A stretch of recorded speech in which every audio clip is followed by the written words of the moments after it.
Hey, what's up, everybody? Welcome to Trust and Believe. I'm your host, Shaun T. Today is going to be hype, fun, full of smiles, and learning about anxiety and how to work your way through it. We have the Fitness Marshal, aka Caleb Marshall, coming on the show today. He is a ball of amazing energy, and he's going to really give you some tips on how to live your best life and get through life doing what you love to do.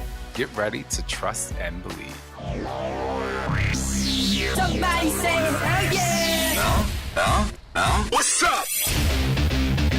He's better than Oprah. Come on, y'all! This is Shaun T, and it's time to trust and believe.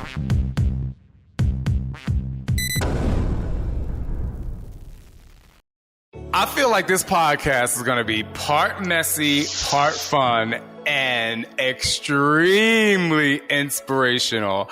I have the incredible and amazing and positive and the biggest smile on Instagram here, or probably on social media and probably all of your fitness workouts, your dance workouts.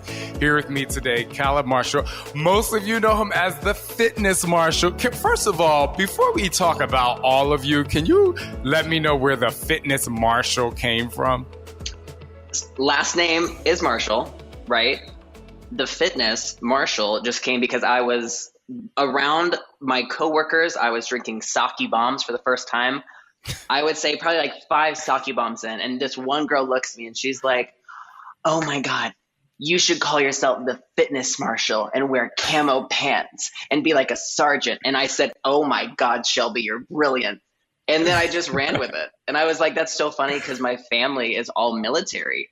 And obviously I am this gay rainbow unicorn. And so I was like, how funny would it be for me to put on camo pants, be a fitness sergeant, and call myself the Fitness Marshall? I actually think it's so cool because, most of the time when people think, Marshall, and they combine that with fitness, they think boot camp. But in a way, I mean, you are giving a really super fun boot camp. You be outside in the mountains, you be all over the place, just living your best life. But anyway, we'll get to that in a second. First of all, I just want to say thank you for lighting up my feed and bringing a smile to my face when needed. And also just being a huge spokesperson for the gay community. I don't even know, or LGBTQ plus community. I don't even know if you know what an impact you make, even on somebody who I think is older than you. I'm pretty sure I'm older than you. Even someone who's been around longer than you. I just love what you're doing. So I just want to start there. It's Pride Month, but why do you have such a passion to really express yourself and to help people just accept and trust and believe in themselves? I mean, I think it's because I didn't feel like I could, when I was younger, but I did have people to look up to. That were before me. There weren't a ton of people, but just seeing what it felt like and feeling what it felt like when I just decided to be myself around my friends and be myself around my family. And I just realized how much I was missing that. And I wanted so badly to have felt comfortable when I was a kid, just being free and being gay and not being ashamed of it. And so when I leaned into this, I was like, I'm going to be myself 1,000%.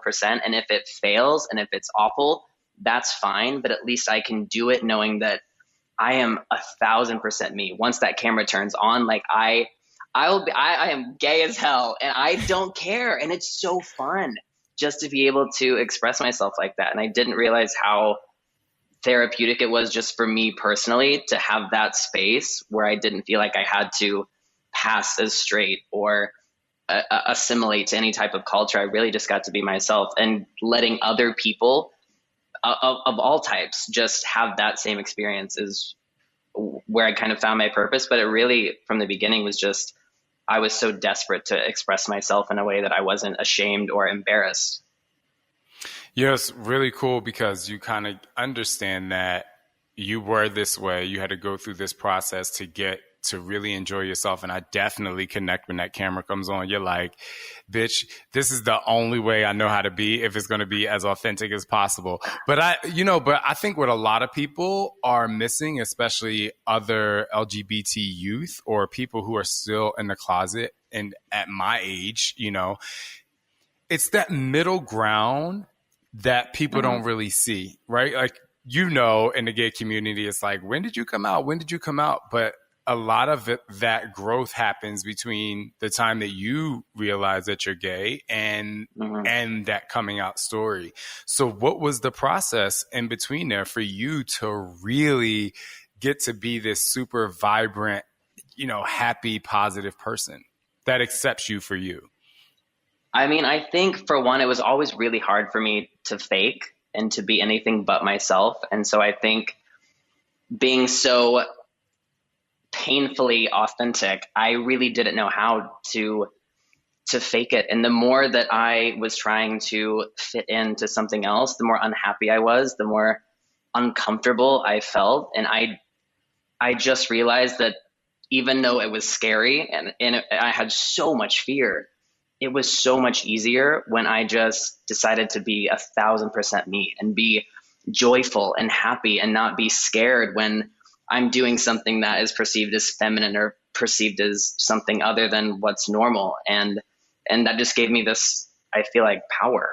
And every time I did it, I felt a little bit more confident, like I could maybe touch someone else a little bit more. And just being myself, it just filled me up in a way that I couldn't imagine not doing that.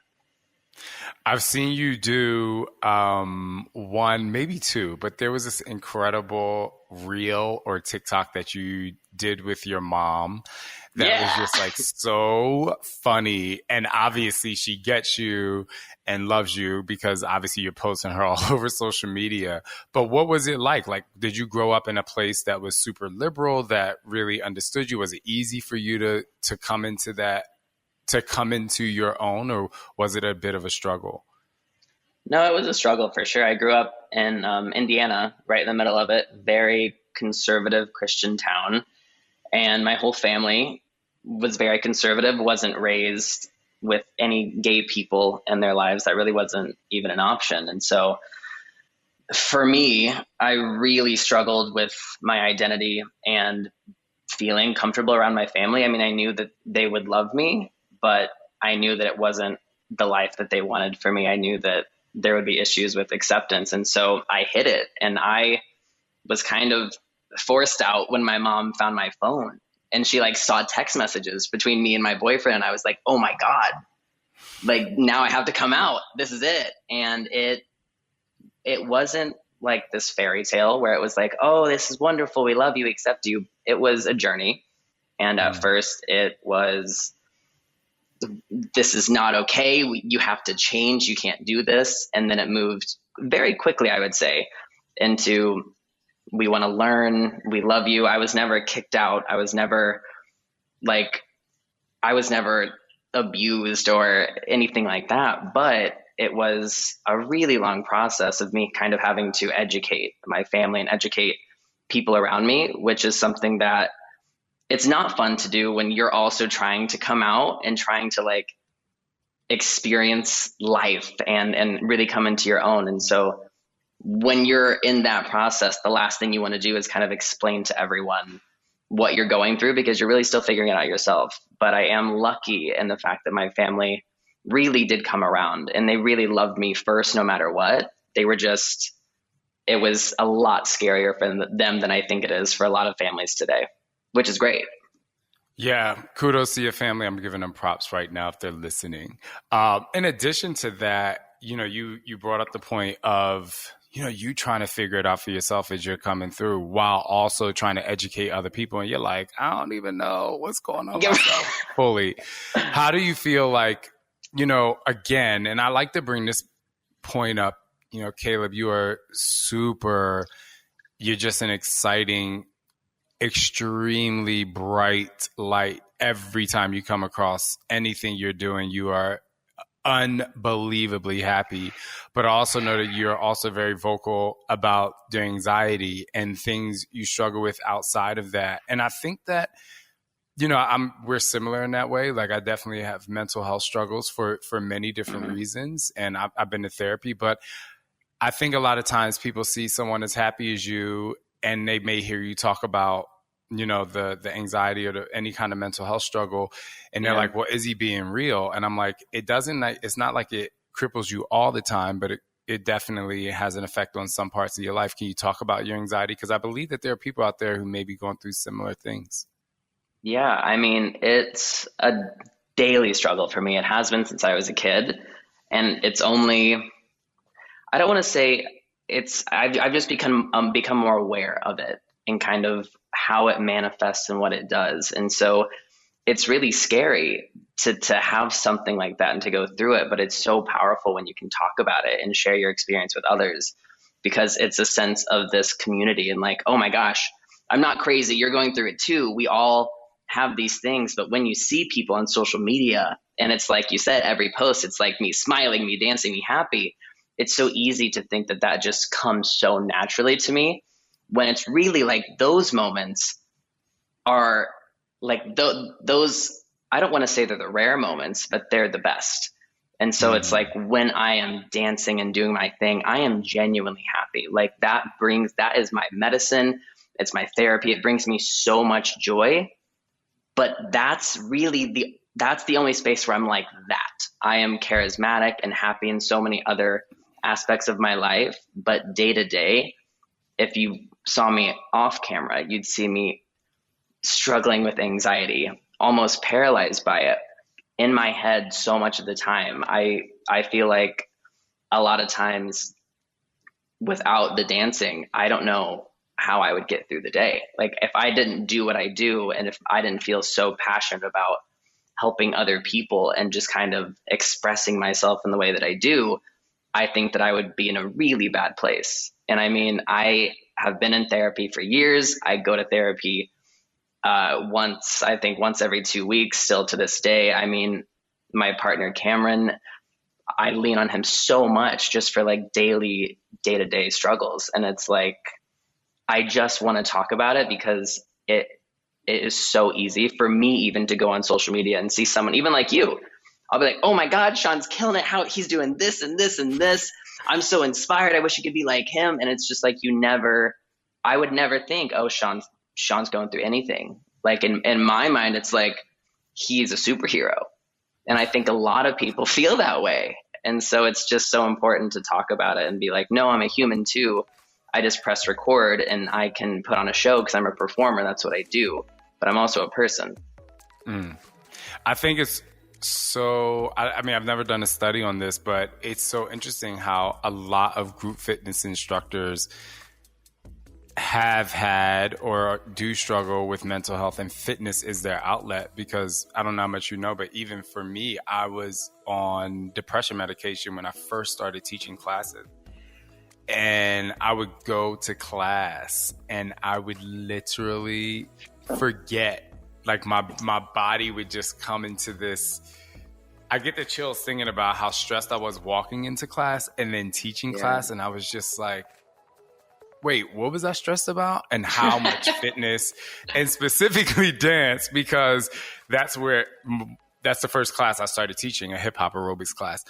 But it's amazing how that movement and the sweat and the endorphins and the mental clarity you get, and it takes you kind of get out of that space and it holds you over for a little bit. And so for people out there, you know, I want y'all to know that, you know, if you're doing Caleb's workouts and my workouts, we know that before you press play, it's really hard to get started, because that's, you know, but when you get inside that zone, it does bring you joy. I just need to know your process, because you are cray to the mother bleeping Z. Like, I am like, are you in Runyon Canyon where you're shooting? It's in Griffith.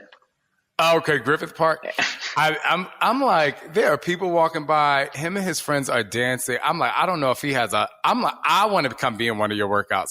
So how do you prep for that? You know, what is the lead up from you getting up in the morning to going out there to really kind of like living in that free space? Oh my gosh. Everything leading up to every dance that we do is me listening to a song, playing it, literally laying on the floor, trying to just have the choreography come into my head. I'll get up and I'll do something, and then I'm not kidding you. It could be I'll get it done in 15 minutes, or it will take me 5 hours, and I will I will try to work on a variation of a step touch until I feel like it's something different or unique, and I will get so stuck in my head. I'll run and grab camera. I'll be like, I'm quitting. I suck. I'm done. And it's just every time you would think I was making of like this album that's going to be nominated for a Grammy. Like in my head, I think the dances that I do are way more important than they are, which I think a lot of people that are creative, no matter what you do, it's just you take things seriously.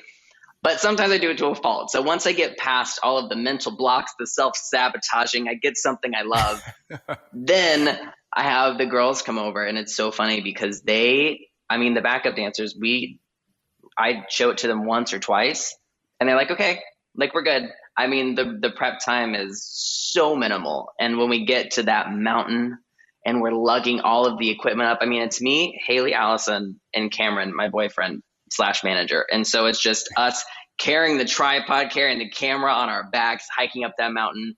There are bugs everywhere. Oh my God, we're getting bit the whole time.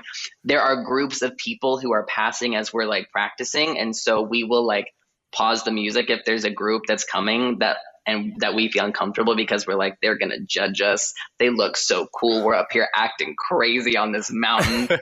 But then we just run through it a few times. And it's just like, once we press record, I don't know what happens, but it's like something shifts, because right before I press record, I am like, I'm hot. I'm tired. I need more coffee. I've had too much coffee. I just want to go to bed.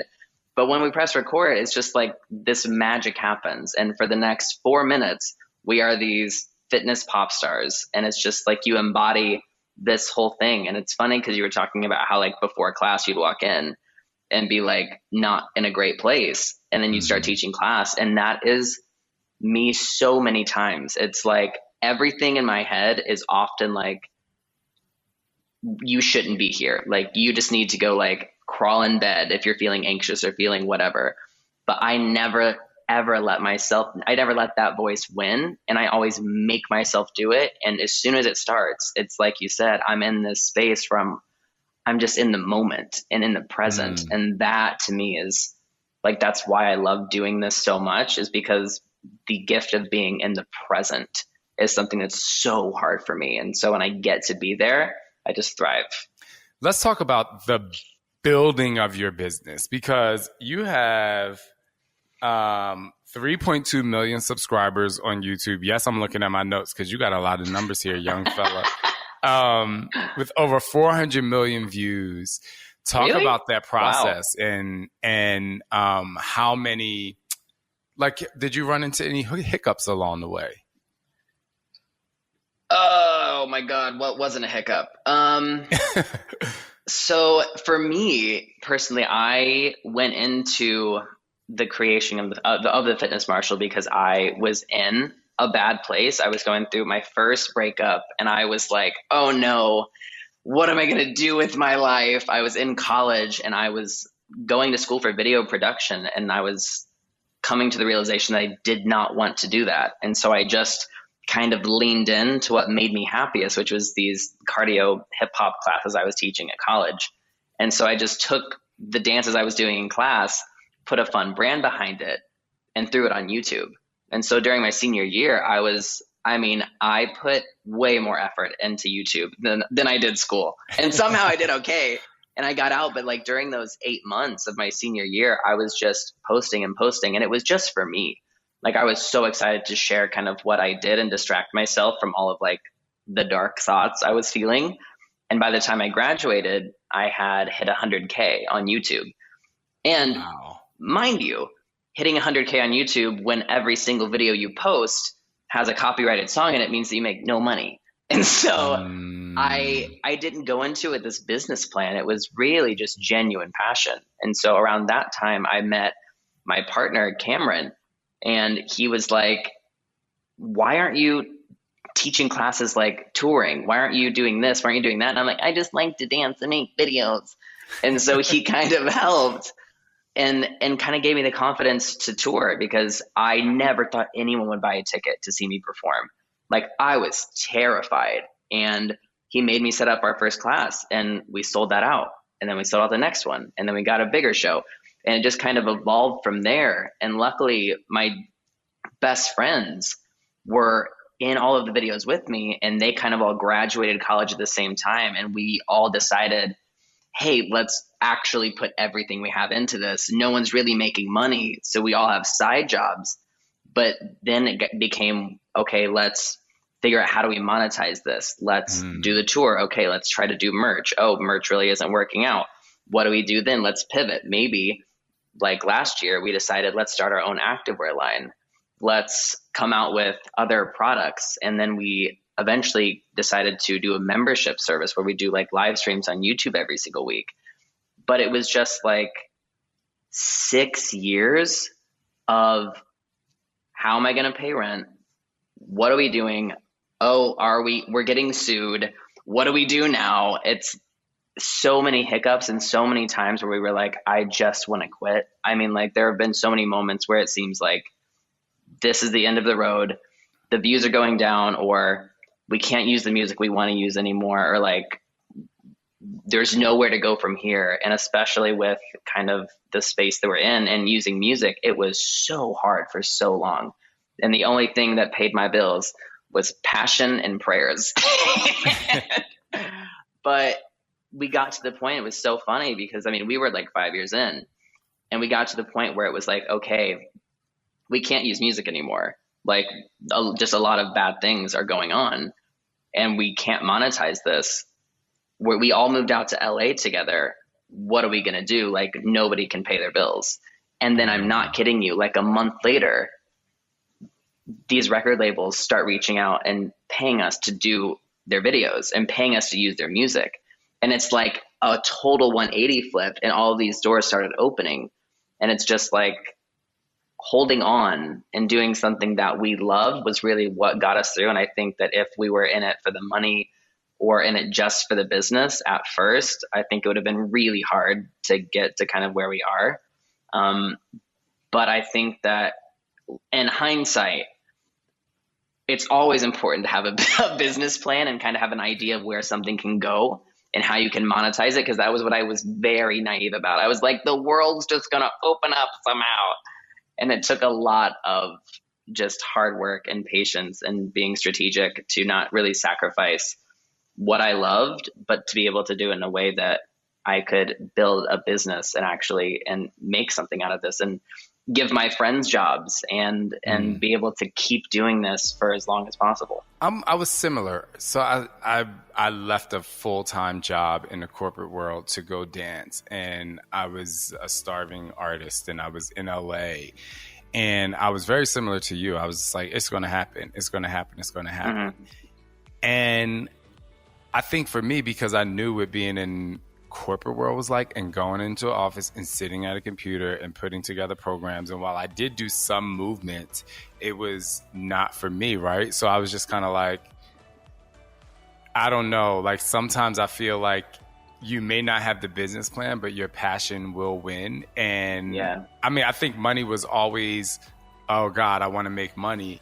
But if you kind of stay the course, I think a lot of those things will happen. I was actually on TikTok yesterday, and you know how they stitch videos. And I think one of the things was the woman said, name one thing that was like a light switch moment for you. And there was a woman who said she went to school for, X amount of years, lots of education, was was working for a company, and she was in it for 10 years. And, she told her husband, I really don't want to do this anymore, but I spent 10 years doing this. And he was like, so are you going to spend the next 40 just still not doing what you want to do?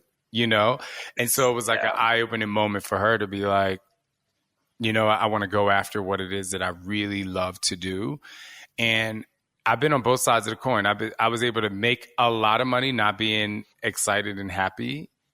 And then even when I was a starving artist, I was happier than I was when I was making more money. And then obviously now doing what I love to do. So I say all that to say, I think one, it's amazing that you stayed the course. Two, you were able to pivot, and you didn't have friends that ran away from you because A support system, especially through all that you've been through, is extremely important. Let's talk about your subscription service. I think that's really important to talk about. What's it called?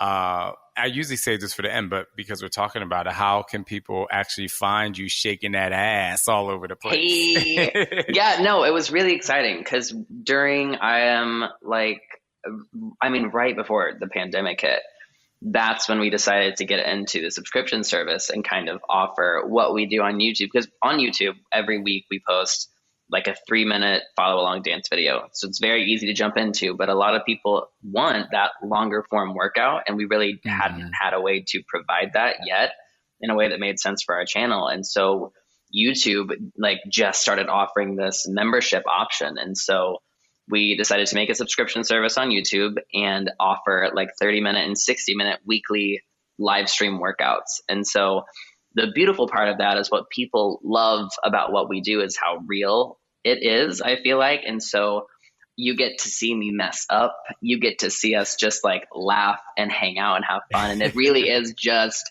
you forget you're working out because we're literally laughing the whole time. But it's just a really nice way for us to be able to connect with people. And so once the pandemic hit, it was oh my gosh, this is getting me through because we can all actually connect and be here live and do this with each other. And we're in our living room the whole time doing it. And so it's not like we're in a studio. It's we take our kitchen table, push it into our kitchen, and then just turn that space into a studio. And it's so great. And it's on YouTube. It's really easy to find. You can just join our memberships right from our homepage, but it lives right on our channel. So every single week, if you're a member, you just get a notification and it's just like a regular YouTube video you watch, but it's an hour long. And so it's just been something that makes so much sense for us and something that's kept me, like I said, present and connected with people because I haven't danced with people in over a year and a half. And I didn't realize how much I missed just doing anything in person. And I mean, I think everyone's experiencing that. It's not unique to me, but I mean, the other day, I think I just did a private event last week for literally 6 people. And I had the time of my life. I felt like I was in Madison Square Garden. I was like, oh my God, this connection's incredible. So anyway, yeah, the memberships are something that we've really been able to kind of do in lieu of tour and just to kind of give people that weekly long form dose of fitness martial, which they've never been able to get before. That's super cool. And I'm with you on the pandemic thing. I was just in terms of relationships and people, I was just this is a lot. And I've been very vocal about even just being on Zoom calls and, things have been, it really stressed me out. And I actually did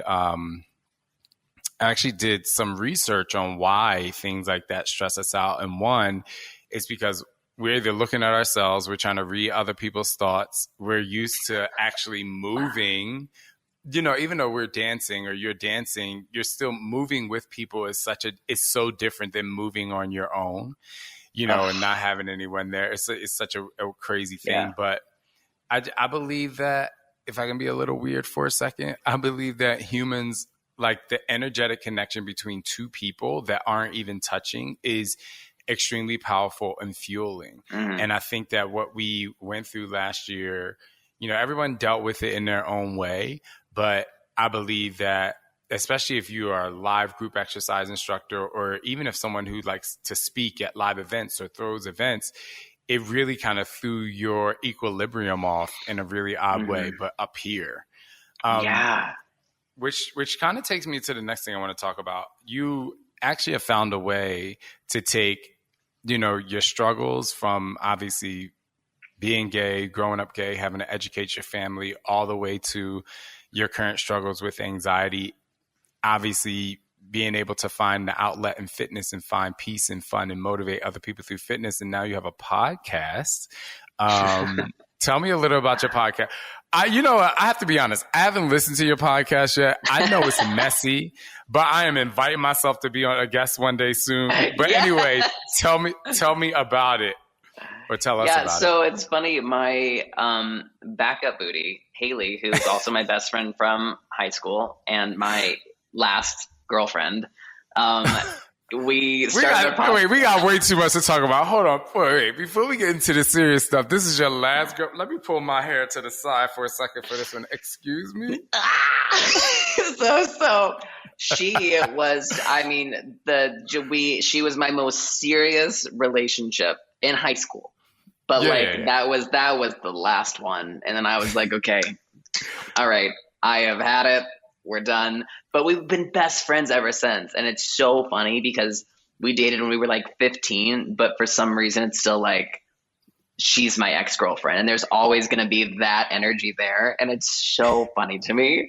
And so we started the podcast like right before the pandemic hit. And so we kind of figured it all out as we were going. But we're really just talking and bantering. And it's just funny because like our personalities are so different. And I feel like I'm more agreeable and just let's go with the flow. And she is very opinionated and she is very smart and knows a lot of things that I don't. And it's just a lot of like back and forth, her saying shit, me saying shit. And it's just nice to be able to like hang out in long form. And we had to take a break the past couple of months because I just moved. And so we've been talking about we're going to revamp it really soon and get back into it, which I'm so excited about. It's just a really fun way to connect with people. And I think I miss that so much too when we're doing like the videos and the dances, because a lot of times it's just like me as a fitness instructor. But I feel like there's a whole side of me that people don't see or don't know because most people don't hear me speak other than like, one more rep, whip your hair. And it's just like I'm not always screaming and shouting. So it's nice to show that. Speaking of whipping your hair, are you going to any pride events, any parties? Are you like, I'm staying my butt home? You know what? First of all, I am vaccinated and I am ready. So like, I will go to the first party that I can. I don't know if they're doing anything. Like, I don't know if LA is doing a pride or whatnot. I'm doing a lot of virtual prides. I'm going to be a part of the YouTube Pride 2021 event. We filmed a special video for that. I am going to be opening up the It Gets Better Pride event, which I'm really excited about. We're doing like a 45-minute workout, all virtual. But I mean, the minute I can just be in a room full of sweaty gays dancing to Rain on Me, I will be there. That's all I want. Let me tell you something. I personally have not wanted that in probably since I was 29 years old, which was 14 years ago. And because of the pandemic, I'm like, bitch, bring me the loudest, wildest, most Lady Gaga up circuit party you can ever bring me. And let me just, wear whatever I want, show as much body as I want, and live my best life because it's Pride Month and we should be out here showing the fuck out. Okay. Yes. Oh my God. I literally bought an outfit. Like I bought like a cute little crop top for Pride. Like I have nowhere to wear it, but like I am ready. I will change in a heartbeat. Just give me the address. One city, one Pride 2021, Friday the 25th through Sunday the 27th. In LA? I'm going to be. In West Hollywood, you know where I'm going to be. I will see you there.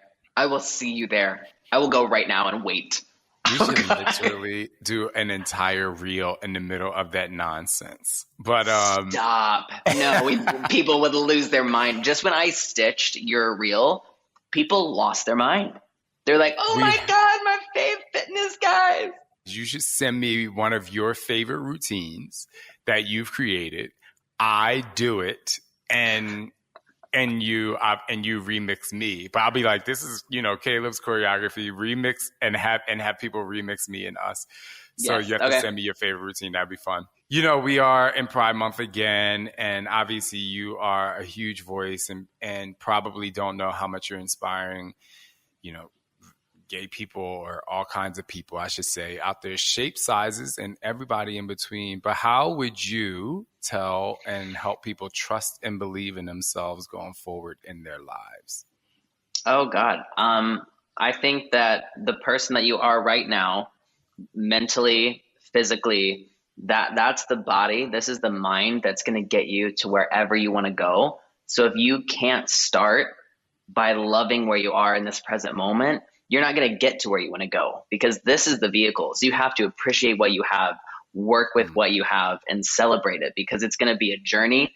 It's not going to be overnight. It's going to be a lifelong thing where you're going to have to work towards becoming and being that person you want to be, whatever that means to you.